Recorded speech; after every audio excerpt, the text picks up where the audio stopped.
Hello, everyone. I would like to introduce our first speaker, John Huang. He is the founder and CEO of the company The Well Bioscience. It's based in the greater New York City. They engineered the Xeno-Free Hydrogel system, Vitrogel, that can closely mimic the natural extracellular matrix, and this is what you're going to hear about today. John has extensive experience in the field of biomaterials, scaffolds, and hydrogels. He has his undergraduate degree in biochemistry and biotechnology from Xiamen University in China, and his PhD from Kansas State University in Biomaterial and Technology Laboratory. Thank you, Rasmi. Thank you for your introduction. And thank you, everyone, for joining this webinar. In this section of the webinar, we are going to focus on the microenvironment system and how its effect on the 3D cell model establishment. A quick introduction of the Well Bioscience. We are biotech companies aims to be pioneers of an advanced 3D biomimicking platform for personalized medicines. We provide the biomaterials for 3D cell culture, and besides that, the company also targets a few application fields, such as precision medicine, cell therapy, and bioprocessing. In terms of the building the 3D cell models, providing an accurate microenvironment in the in vitro cell growth is very important. Traditional drug discoveries that start with the combination of the 2D cell model and animal study, which is the time-consuming and expensive. However, the simple 3D cell models, which force the cell aggregate together by handing job plate or ultra-low adhesion plate, cannot use to establish the comprehensive 3D cell models because of its lack of the cell matrix interaction. Ideally, a comprehensive 3D cell model can be accurate to mimic the human microenvironment and allow the formation of the cell models outside of the human body. Such models contains the patient-derived cells and has the potential to replace the animal models for precision medicine. However, the current almost all the comprehensive 3D cell models like organoids is relied on the animal-based materials, which cause a lot of the fundamental issues such as the unknown composition, reproducibilities, and the operation difficulties, which make it difficult for clinical application, lab automation, and scale up to become very hard. So to solve the issues of our animal-based materials, we open the door for the clinical applications and lab automation with the scale-up capabilities. We developed a groundbreaking 3D hydrogel system called the Vitrogel. It's an animal original-free and biofunctional hydrogel system. Here are some key features of the hydrogel systems. It's a xeno-free and synthetic hydrogel with the great batch-to-batch consistency. It has the biofunctional modification to support the strong cell matrix interaction. And the system is room temperature stable, which can be shipped at ambient temperatures, used at the room temperature, and easy to adapt the liquid handling machine for lab automation. After culturing the cell, the intact 3D models can be easily harvested from the hydrogel matrix for the downstream analysis. And the system is also injectable and biocompatible for animal study. In order to support the comprehensive 3D models, and unlike the animal-based materials, which has like 2,000 compounds unknown, we use the synthetic hydrogel to build the whole system from bottom up, and which we are able to adjust some hydrogel properties such as the mechanical strength, functional ligand deckability, and has the full control of the supplement. So we are able to build a well-defined systems that can use for the clinical application. So with this system, currently we have 28 related products and over 500 research labs are using our system now. There's more than 70 literatures has been published, and this number is increased weekly. We also test our system for more than 100 different cell types. Here's the comparisons of the Vitrogel system with the other 3D system, and the major comparisons is with the animal-based hydrogel system. Besides the xeno-free and the room temperature operation, we are able to tune the hydrogel mechanical properties by simply dilute the hydrogel concentration. While for most of these animal-based hydrogels, when they say the high concentrations, it means the high protein concentration, which is not necessary to be able to give you the higher mechanical strength. But with the hydrogel system, when we say high concentration, we are able to manipulate the concentration of the hydrogel and eventually give the different mechanical strength of the final hydrogel. And also, scientists can get the full control of the growth factor and the supplements. They can add the desired supplements to the cell suspension or cell culture medium before they mix with the hydrogel. So in that ways, they can get the full control of the whole mixture. Easy cell harvesting, we have a cell recovery solution which we can take the whole 3D structure out of the hydrogel matrix, and it works at 37 degrees within like 10-20 minutes. You will mail the hydrogel for cell harvesting. Batch to batch consistent and easy to adapt the lab automation. And also we always have our product in stock, which has become like quite important after the pandemic. Overall, you will save around 80% of time and 40% on cost by using these synthetic hydrogel systems. And also compare with some like simple 3D model or other hydrogel system. First of all, we compare that can these systems support a comprehensive 3D model, and also it's that for a lab automation friendly and tumor-broad gel property and in vivo application. And I would say it's that our hydrogel system can support all this very well compared with the other system. We have two groups of our hydrogel system. The blue cap is what we call the ready-to-use hydrogel, which is designed by the cell types and the application. And the red cap is what we call high concentration hydrogel, which is designed by the hydrogel properties. So we will cover the difference between these two groups of hydrogel in the next few slides. On top of that, as I described, we have cell recovery solution. And these recovery solutions can take the intact 3D cell structures outside of the hydrogel matrix by melting the hydrogels. It works at 37 degrees, and within like 10-15 minutes, you will melt the hydrogel so you can take the intact structures out. But if you just need to get like DNA, RNA, or proteins out of the 3D culture for downstream analysis, you don't even need to harvest the cell. You are able to add the lysis buffer and then the lysis the cell and gel together.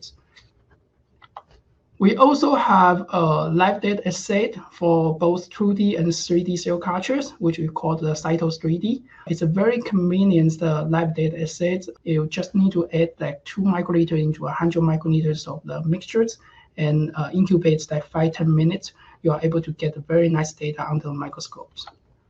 Also, we have BioInk, and the BioInk is designed based on our high concentration hydrogel, but it's a different formulation. The unique of this BioInk is that you don't need the UV light, you don't need the pH or chemical cross-link. So it is very cell friendly.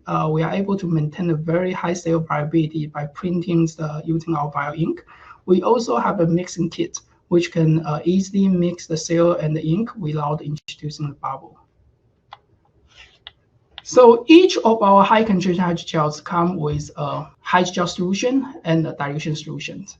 We are able to adjust the gel strength from lower than 10 Pascal all the way to like 4,000 Pascals in storage modules with our standard hydrogel formulation by mixing these two to adjust the final concentration of the hydrogel. And we are also able to customize the hydrogel to get more than 20,000 Pascals on the gel strength. If customer needs the higher gel strength, we are able to do that. Besides the mechanical strength, each of these high concentration hydrogel is also modified with the single functional ligands, such as the fibronectin, collagen, MMP, or laminins. So the researchers can study the response of the single cell type to different microenvironment by putting the cells into a different these hydrogel selections. So the hydrogel is designed based on the hydrogel properties. Also, it's a very unique function. We are able to use the hydrogel to create a mix and match. And this is the only system in the current market that you are able to take a different formulation of the hydrogel and simply mix them together to create your own microenvironment. This becomes a very powerful tool for the scientists who want to create their own microenvironment, or they want to study that how the cell responds to different property of the microenvironment. For example, you want to create the hydrogel system that contains the fibronectin, contains the collagen, contains the MMP or laminin. You can take 2 or 3 of these hydrogel and mix with the different ratios you want to create your own microenvironment. It's very convenient, because all the backbones of this hydrogel is the same materials. So you are able to easy to mix them and then dilute as you designed to get your own microenvironment. It's a very powerful tool, but a lot of scientists come to us and say that I don't want to mess up all this mix and match and different gels combination. Can you just give us one hydrogel and let me throw my cell in and just let the cell grows? So that's why we designed this ready-to-use hydrogel, which we optimize the gel properties, the formulations, everything. And basically, the scientists just need to add the cells into this hydrogel system. So we call it just add cell. And the system is designed based on the cell types and application. We have products called Hydrogel Stem, which was designed for the stem cell scale up and 3D cell culture. Hydrogel MSC, designed for the mesenchymal stem cells 3D cell culture and scale up. Hydrogel HEC293, designed for HEC293 production and scale up. Also, we have these 4 different formulations for organoid culture. And the reason is that the organoids is complicated. And so it's hard to build the one synthetic hydrogel to fulfill all the organoid cultures. And we formulated 4 different formulations and tested, and we found out that these 4 formulations can cover a good range of the organoid culture. So we put these 4 together as the discovery kit. So the researcher can take them and screen it and find out which formulation is best for their organoid cultures. And they can come back and order that single vials. Also, it's very convenient for people that want to use this organoid kit to build some co-culture system or even for the animals studies. We also have this angiogenesis assay, which come with the hydrogel and the supplements, can support the tube formation in both 2D and 3D. And again, you might ask, do you have this one magic synthetic hydrogel can fulfill all the different cell types? And it's a very challenging request, but we do have one formulation very close. We call it the hydrogel matrix, which is our general purpose hydrogel system. We test a lot of different cell types on this hydrogel, and I would say 70% of cell we test on these hydrogel systems works very well. So the hydrogel can support the many different applications, include like 3D cell models. You can do like 2D hydrogel coating and put a cell on top, do the co-culture, invasion assays, 3D migration, animal injection, control release, and this hydrogel can also adapt to our high throughput application. To use the hydrogel for 3D cell culture and all the hydrogel of our ready-to-use hydrogel, it's very simple. You just mix the hydrogel with your cell suspension and transfer them to a well plate. You wait like 5-10 minutes for the gel to become stable, and you add the cover medium. Then you can transfer the whole plate to the incubator. So the whole process is less than 20 minutes. After you transfer the plate to the incubators, it will become 2 layers, 1 layer of the hydrogel with the cell inside, and then 1 layer of the medium on top. So you are able to change the medium to fit the cells. And here's the examples of the bone marrow cell growth in our hydrogel and a matrigel. So the bone marrow cells intend to form these cell network structures, and we see that this is a functional hydrogel can provide the very good cell matrix interaction and cell-cell interactions to help the cell build this cell networking structure, similar to the matrigel. So for all our hydrogel, including the ready-to-use or high-control hydrogel, there are many different ways you can use this hydrogel, including the encapsulating for 3D cell culture, using the hydrogel as the layer and put the cell on top for 2D coating. And we are able to increase the viscosity of the whole medium and build the suspension culture system. We are able to mix the gel and cell together and add them as a droplet. For like a hydrogel cell bead culture, we can use it for animal study.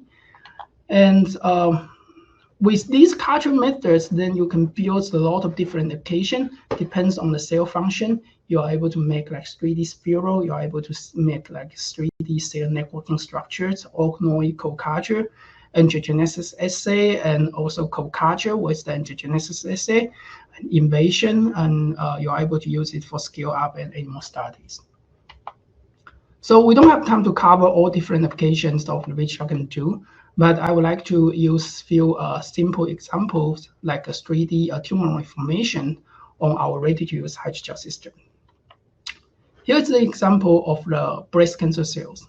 In the literature reports from 2D to 3D, when the culture is breast cancer cell in the 3D, the cell can form a Newman structure which indicates these breast cancer cells becomes more mature when they culture in the 3D.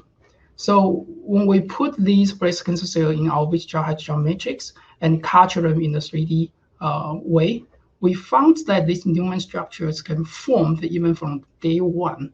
And when we continue to culture them on day 7, we can see the mature cells with very clear the Newman structures inside. And after that, we start to see the cell growth on top of these hollow structures. And also the hydrogel can support like long-term cultures. So we are able to culture the single cells from day 1 all the way to day 35 and found that the cells that grows on top of each other and form these big structures.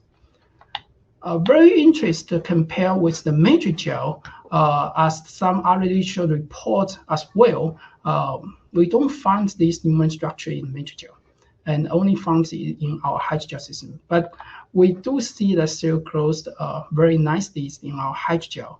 And after 35 days, when we use the Cytos 3D to test the cell viability, we found that the cell grows very healthy. Even for the long-term cultures, and maintain very high cell viability in our hydrogel system. So the next steps, we try to build more comprehensive. Can we build some co-culture system and using the fibroblast cells and the breast cancer cell together? So to test that, the first thing we do is that culture the fibroblast cells and see that the fibroblast cell grows in both 3D and 2D on our hydrogel system. And to do that, you need a hydrogel can support both fibroblasts and breast cancer. You also need to have these cells, these two types of cells adapt to the same cell culture medium. So when we test the 3D cell culture, we found that the cell can form, these fibroblast cells can form very nice networking structures in the 3D. And also when we put the cell on top of the hydrogel, we found that the cell can attach to the hydrogel and then migrate into the hydrogel to form the networking structures. So the next steps, what we do is that we culture the MCF7 cells inside of hydrogel, and then we put a layer of the fibroblast cells on top of the hydrogel, and see that if fibroblast cells were going to migrate in and grow on top of the breast cancer cells to form the co-culture system. And as we expected, we see that after a few days of culture, the fibroblast cells start to moving in, and then they will grow on top of the whole tumor. With the MCF7s in this co-culture system, we found out that the tumoroids grows much faster and bigger when they co-culture with the fibroblast cells. Of course, that the system can support many different types of this cancer tumoroid. So, and it can support for the drug screening applications. And this is another examples we use these visual RGD to culture the current tumoroid. And also the visual hydrogel matrix can support this function as well. And we found that the tumoroid can form very nicely in our hydrogel system.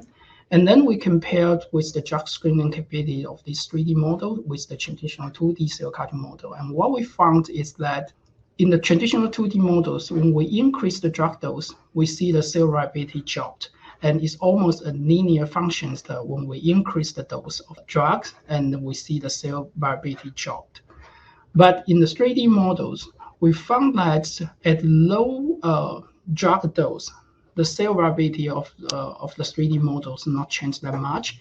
Only when we increase the drug dose more than 50 micromole, we start to see the cell dies. So which means that the 3D cells shows a much higher drug resistance, and also can better mimic the real situations of these tumors in humans condition. Again, we don't have time to cover all the different applications, but all these data is just a small part of the application of the 3D cell culture platform that we can do. we're going to cover more application in our future webinars. We have a lot of data and application notes on our website, so welcome to visit our website and download it. I'll happy to answer the question after the second section of this webinar, and you can also send an email to our support at support@thewellbio.com. And please don't forget to follow up our LinkedIn page for the most recent update. Thank you so much. Thanks so much, John, for a really nice presentation. It's awesome. Thank you. Also, we have a bunch of questions here for you, but we're going to just hold off for just a few minutes till Katya finishes her part of the presentation. And it's my pleasure to introduce the speaker for the second half, Dr. Katya Nikolov. She is our senior application scientist here at Protein Fluidics and in charge of working on assay development with 3D cell models and automating the assays here at Protein Fluidics. Katya has a medical degree from the Russian National Research Medical University. She was a research fellow at Memorial Sloan Kettering after that and a postdoc from Weill Cornell. Her expertise is in 3D cell models with T cells and assay development. And without further ado, well, thank you, Rashmi, for an introduction, and thank you, John, for a very nice talk. So in the second part of this webinar, I will talk about the technology that we have developed at Protein Fluidics for 3D cell-based assay automation and application of engineered hydrogel and vitrogel specifically in assays using patient-derived 3D cell models. I'll start off by highlighting why we think 3D cell models are important, and we'll briefly talk about different kinds of ECMs available. Then I will introduce you to Puma system technology. I'll share with you the workflow that we have developed for vitrogel-based assays for Puma system. And then I'll show you some data that we obtained using vitrogel with breast cancer models using our automated biomarker detection assay.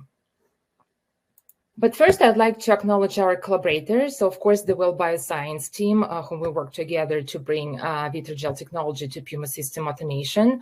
We work closely with Dr. Burrell Group at Tulane University. Their research focus on developing triple-negative breast cancer patient-derived models to evaluate drug responses, and I'll show you some data today using their model. We also work closely with Yokogawa Group. For our research, we use their CQ1 imaging system, and they help us with image acquisition and data analysis. Over the decade, we see booming development of three-dimensional cell culture technologies, and although 2D culture has traditionally been a very stable and successful method of growing simple cells, as we know, it fails to represent natural cell interactions and microenvironments. Genomic medicine, no doubt, has revolutionized the healthcare, although now it becomes clear that only a small percentage of patients have actual actionable mutations and benefit solely from genomic analysis. And so we believe that the ideal modality to use is to integrate the genomic data and functional phenotypic profiling based on physiological 3D models. We believe that this approach will accelerate our understanding of disease mechanisms and drug sensitivity patterns. Use of organoid technology has been increasing rapidly in cancer research, especially for therapeutic screening and precision medicine. Patient-derived organoids is a great model to overcome a number of challenges associated, for example, with the use of animal models. The benefit of them is that they closely recapitulate genomic, morphological, and physiological characteristics of the corresponding tissue in vivo. And of course, this technology now is being used more and more in different areas and holds great value for drug development as well. There's still work in progress, to optimize culture conditions and to overcome certain logistical and financial challenges. But nevertheless, already a number of studies have assessed their ability to model patient responses in clinic. And certainly with this technology, we're on the path of improving predictive values of organoid technology so that it can be used to inform clinic decisions. Now, speaking of culture conditions, complex 3D models and organoids models as well culture typically require extracellular matrix. There are different kinds of ECMs that are used in research. For example, collagen is one of the abundant fibrous proteins in extracellular matrix. There's a possibility to use decellularized ECM. which is based on removal of cells from tissue while leaving ECM scaffold behind.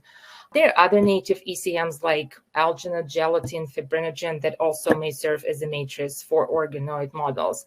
Now, still one of the most common probably is the matrigel that many labs still heavily rely on. Although it's not without its limitations, it's not very well defined. There is batch-to-batch variability, cannot control very well mechanical properties of this, and also it's temperature dependent, which make it a bit challenging to work with.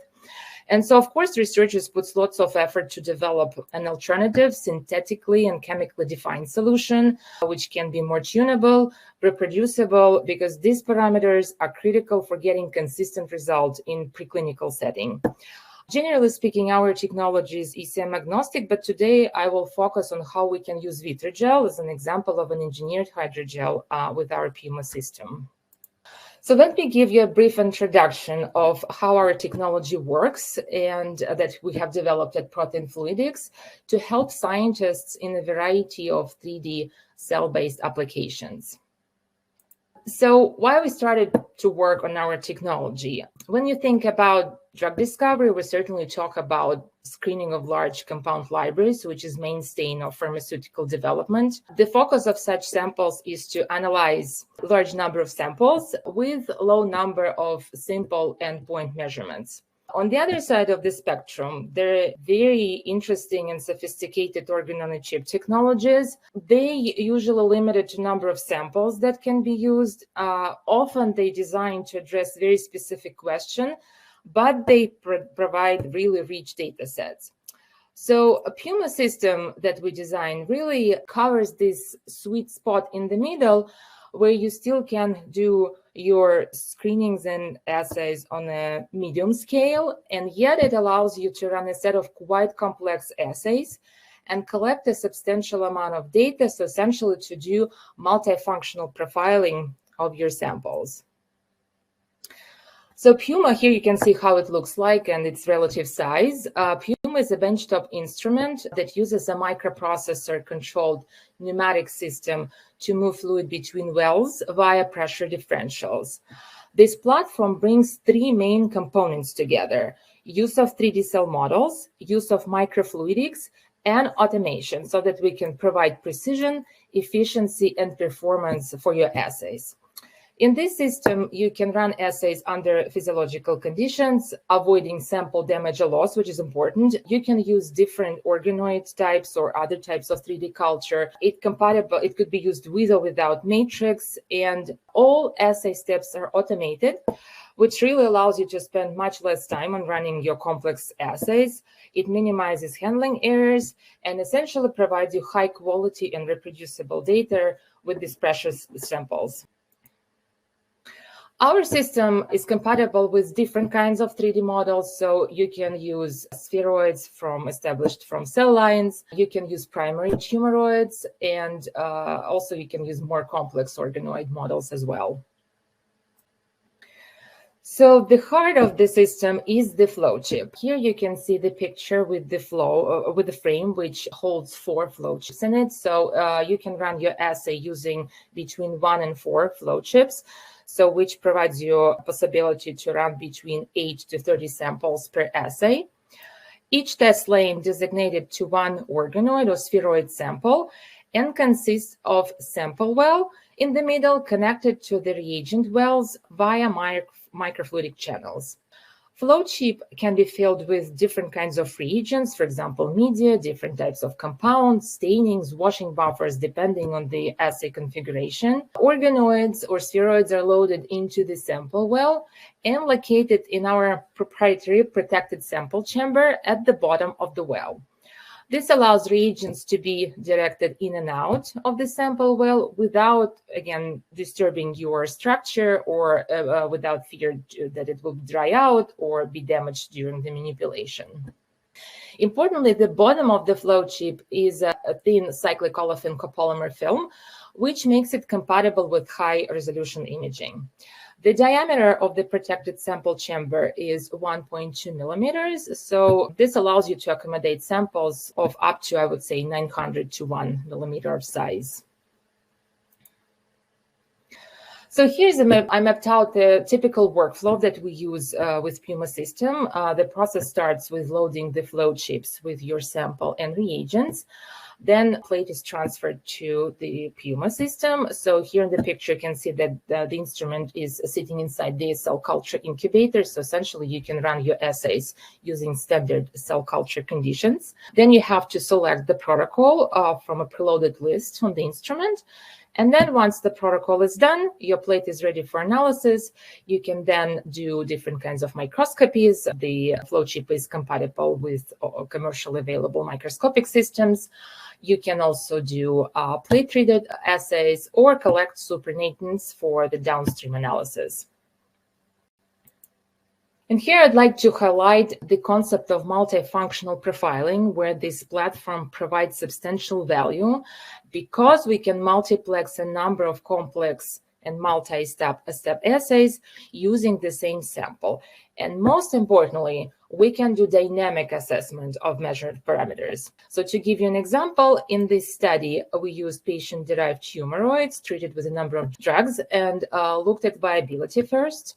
We also collected supernatant and then looked at a dynamic metabolic response. However, we're also interested in biological endpoint other than viability. And so we have developed a framework for automated immunofluorescence staining of 3D models to examine, for example, how drug treatment affects the expression level of the various biomarkers. And we will talk more about this workflow in the next slides. So now I'll talk specifically about how we handle 3D cell models with the flow chip and for assays with Vitrogel.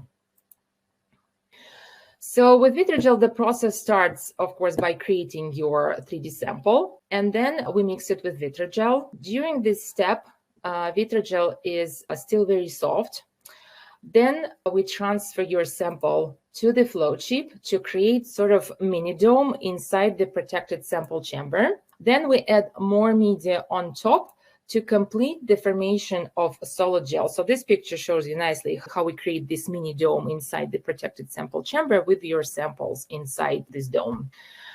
And so at this point, your sample is ready for analysis. Then you add reagents to the flow chip and run your assay. I would like to highlight that Vitrogel is very easy to work with. Before we mix it with medium, it is pretty liquid, so it's very easy to pipette. We also can adjust its concentration and stiffness as needed. And importantly, it is temperature independent, which also makes it very easy to manipulate. So this video shows you how 3D sample is positioned inside the protected sample chamber in the flow chip. Channels connecting to the sample well allows fluid exchange by transferring liquid in and out without disturbing the sphere and without, again, any risk to lose it during manipulation. And by doing so, we can perform up to 95% of media exchange. So once your flow chip is loaded with the sample and reagents, all you need to do is just to select the protocol from a drop-down menu on the touch screen, press play button and walk away, because after that, all the assay steps will be executed automatically. So now let's take a closer look what's happening inside the flow chip during the assay. Here you can see an example of one lane for one sample. So as a first step, you can drain your old media to waste and then transfer fresh media, incubate for a certain amount of time. Then we will remove this media and transfer new media with the compound, for example. Again, incubate for a designated amount of time. Collect supernatant, which you can use for analysis of secreted molecules. Transfer staining solution. After staining, remove this mix and transfer wash buffer. So after this workflow is completed, your flow chip and sample is ready for further downstream analysis. And now I'd like to share with you a set of data that we acquired using breast cancer 3D models and Vitrogel. This work was again done using models provided by Dr. Barrow Group from Tulane University. So in this study, we used two different breast cancer models. First of all, MCF spheroids. These are cells that are considered to be non-aggressive and with low metastatic potential. And then we use another model created from primary cells, which calls TUBCX4IC. These cells were derived from triple-negative breast cancer patient that were created again in Dr. Burrow lab.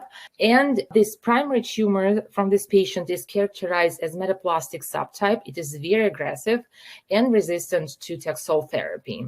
In our lab, we use a number of different approaches to create tumoroids. For example, we do use them in ultra-low attachment well plate, or we can do microcavity plates like AgriWell, and then created tumoroids, again, mixed with Vitrogel and loaded to the flow chip. Here you can see how a loaded tumoroid will look like inside the sample valve. This is the microscopic picture obtaining from the flow chip. After all our tumoroids were loaded to the flow chip, we performed automated viability staining and then imaged our plate using confocal microscope. And so here you can see that our tumoroid inside the flow chip is pretty viable and happy. And so for the next biomarker detection step, we have developed an automated protocol for immunofluorescence staining. So here's the schematic, again, workflow showing how it works. The whole protocol is done by transferring reagents necessary for immunofluorescence staining to and from the sample well and incubation of your sample for a designated amount of time. So the way it works, you take all the reagents like blocking buffer, antibody solutions, wash buffer, load the flow chip, again, load your sample, and then all the immunofluorescence staining steps are done automatically in PUMA system. And then at the end, your plate is ready for imaging.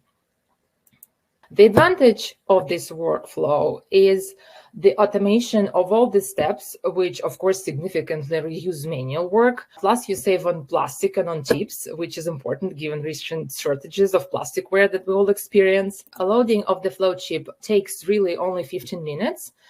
And then all the rest is happening inside the machine. So in this study, we investigated the expression of a set of markers. These samples were loaded in Vitrogel. We looked at expression of E-cadherin and vimentin markers in these models. And also we looked at F-actin and labeled nuclei with Hoxt.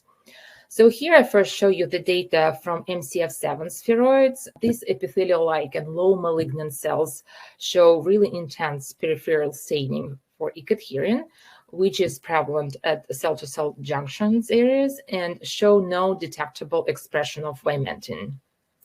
And interestingly, if we look at highly aggressive 4IC patient-derived tumoroids, the phenotype and pattern of expression is completely different. So these models show loss of E-cadherin expression while being positive for vimentin. And so clearly we see here a striking difference of these two markers expression between these two models. And overall, I think this staining protocol would be quite valuable for those who is interested to study interplay between E-cadherin cell adhesion machinery, vimentin, and associated partners like F-actin, their role in epithelial to mesenchymal transition and metastasis, and as well to look at modulation of all these biomarkers and dynamics by pharmacological agents. So this image shows you also side-by-side comparison of MCF spheres stained in Vitrogel and in Metrogel for E-cadherin. So you can see that we were able to obtain high, good quality images. We don't see any autofluorescence. And we see similar pattern of E-cadherin expression. And so clearly Vitrogel is a matrix of choice for that types of studies. And now I'd like to make a brief stop on how we approach image analysis. So here I show you again these two models, MCF7 and 4IC spheres. Visually, you can clearly see the difference in expression level between these two models. So we can start with very simple analysis and look at overall expression differences, which are reflected in this graph plot.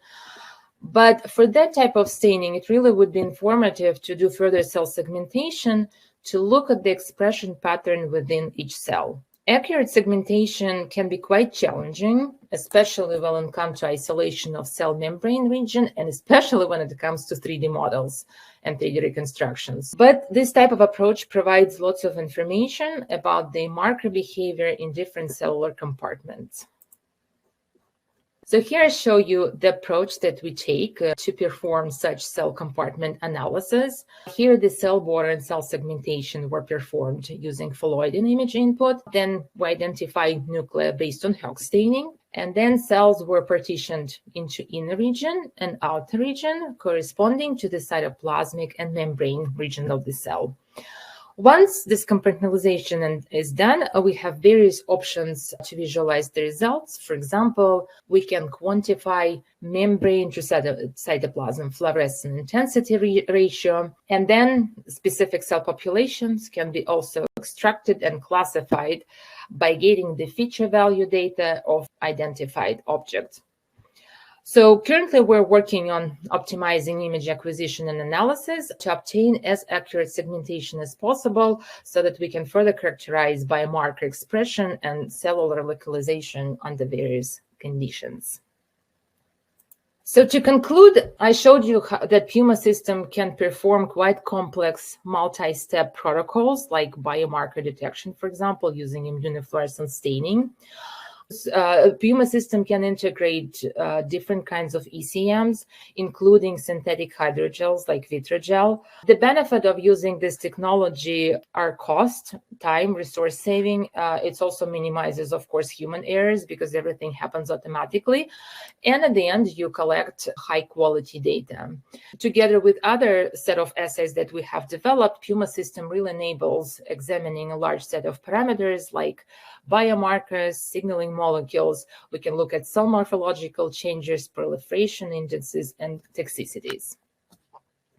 And looking in the future, like as a final note, I'd like to point out that cancer is a very complex disease, and it should be analyzed as a complex pathology, including genetic aberrations, epigenetic alterations, changes in response in cellular signaling, metabolic alterations, and other parameters. So all these changes and processes also are not static in time, they're dynamic and require an approach that more accurately represents the processes in human. And we see our technologies as the way to accelerate and achieve the understanding of a dynamic landscape of tumor microenvironment. Also, the data that now we can get from all these technologies and using modern computational tools, of course, now we can draw a more complete picture of different players in tumor genesis and treatment responses, with the ultimate goal to provide reliable and fast information to clinicians and to translate it to clinic for the benefit of patients. And with that, I'd like to thank you for being with us today. Please reach out to us if you would like to get some more information about the technologies that we talked today. And with that, I would like to take your questions. Thank you. Thanks so much, Katya. And if I can also request John to turn on his camera and we can discuss a few of the questions. We have a bunch of questions coming in today and I'm going to go ahead and ask them. So let's start with John. So you have one question from Valerie. Is Vitrogel compatible with air-liquid interface cultures for lung tissues? Yes. The hydrogels work very well with the transfer, and we use it for the lung tissues in this model as well. We also use this technology for these invasion assay, so it works very well with the transfer. So another one you have here is, how do the 4 organoid formulations differ from one another? So because the organoid is complicated, and even like the customer come to us and say they culture the organoid, the source of the organoid culture is very different. Some people say that I use the PDX model, PDO model, some from the stem cells, some even like do the co-culture to mix all the cells together. So the different from these 4 different formulations is based on the compositions, the mechanical properties, the capabilities, and to fulfill the different organoid formations. So I would say the formulation is quite different and to support the different organoid models. So Laura, if you want more questions about that, I think the best would be to also check out the Well Bioscience website to get more details about this. There's one question I think it could be for both of you. It's so one question is from Bahre. He says, what is the best method for evaluating cell conditions which are seeded in 3D scaffold in the gel? What is the best method to evaluate cell condition? Yeah, I take this one and you can add on top of that. Normally, it's what we observed is one is the morphologies. Obviously, is that you want to check the cell growth, and then you can use some cell proliferation assay to check the cell growth rate. Also, we use the live data assays in the 3D way to check the cell viabilities. And on top of that, if you need some downstreams, you can use some biomarkers and to check some spatial protein expression. And that is the few traditional methods we use to monitor the cell growth. Yeah, I can just add, you can, look always, if you look at with the 3D culture, depend on the model of the integrity of how your structure looks like. And yeah, everything that John mentioned, like viability, you can look also at mitochondria markers, apoptotic markers, so different kinds of assays. This one is for you, John. Have you used, this from Ruben, have you used Vitrogel for the development of pancreatic organoids, cancer and healthy? Yeah, the organoids, like cancer organoids and healthy organoids, that is a little different. And to our experience, that using these like cancer organoids, like especially some like patient-derived PDX model, those are easier to grow. And if those healthy cells or like stem cell derived organoids, it's a little tricky, especially when you use these Xeno-Free Hydrogel system. The supplement is a little tricky. So we were happy to discuss with you if you want to have more detailed discussion on this particular organoid model. But yes, we do test on several different type of organoid model, and we do have a customer using it for like both healthy and tumor organoid. This one's for you, Katya. Did you image, and this from Vijay Lakshmi, did you image the IF staining while the organoid or spheroid was inside the well? Yes, they are located inside the flow chip. So all you need to do is just to take this flow chip and transfer directly to your microscope or system that you use for imaging. Imaging was done inside the flow chip. And again, another question for John from Vijay Lakshmi. Is your live dead assay a terminal assay? Yeah, so it's based on AOPI. And so it's very, very convenient to use. We use it, we can even use it for live imaging as well. Typically, we don't use this for long term unless that you edit and culture it and then replace the medium for a long-term culture because it's going to bind to the DNA. It's not healthy. So it's a terminal. So it is a terminal assay. Yeah. Okay. And this one is for, I guess, for either of you. And I think, Katya, you'd be probably able, since you've done this. So Glorimar is asking, will cell titer glow for 3D cultures work to determine viability using Vitrogel?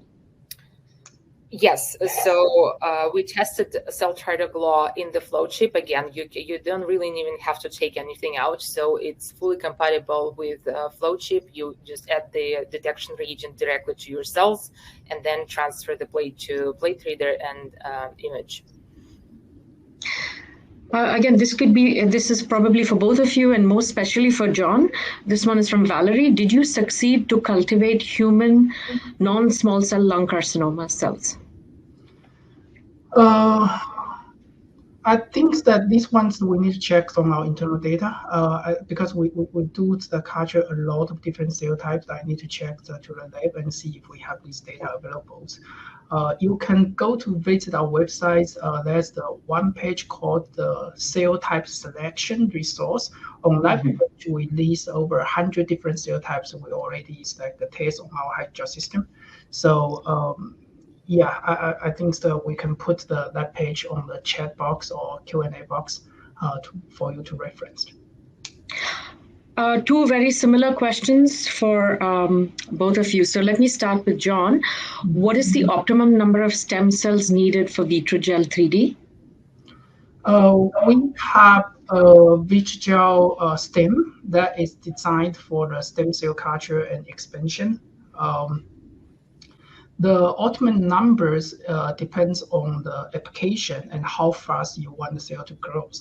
So typically, we recommend for the 3D cultures, we sit around 500,000 to 1 million on the cell suspension, and of course the mixing ratio is 2 to 1. So eventually, you could probably get like a 250,000 cells in the whole mixtures to start with. But if you want the cell to aggregate and become the faster expansions, you are able to seed the cell at high density. You are able to seed like 2 to 5 million cells at high densities, and then the cell will expansion much faster in the 3D cell cultures. So it depends on the applications you want, and depends on how fast you want to grow the cell. And also it depends on the culture methods. So the 3D cultures will be, obviously you have more space for the cell to grow. If you use the 2D coding culture, then you need to reduce the cell number because the cell going to attach the surface. Yeah. This for Katya. So what would be the minimum number of cells required when you place the spheroid into your protected sample chamber within the sample well? Again, it also depends on the application. So we typically would use between, I would say, 2,000 and 5,000 cells. It also depends how fast you want to and how large sphere you want to create. I would say it also depends on the final size rather than number of cells. So like I mentioned, we can accommodate the sphere of up to 900 micron comfortably, I would say. But it depends on what culture system I would say you use, because it also depends. The seeding density would also kind of be dictated by this. So, yeah. So Kanika just asked the same question just now. Is there a size limit for the organoids within the flow chip? So one question for you, Katya, from Glorimar is: can you do drug treatment in the 384-well format microplates? That means, so I guess they're asking about the drug treatments within the flow chips. Yes, of course. So we have a number of wells available for that. So typically what you would do is first load your sample and then load the drugs depending on the regimen of the treatment that you would like to explore. And then this drug treatment happens again inside the Puma system automatically using media exchanges. You also can collect supernatants actually during these drug treatments that you can further analyze for different secreted factors.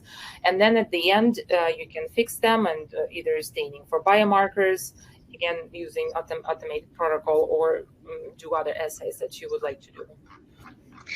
So again, this is for both, and let me start with Katya and then ask John.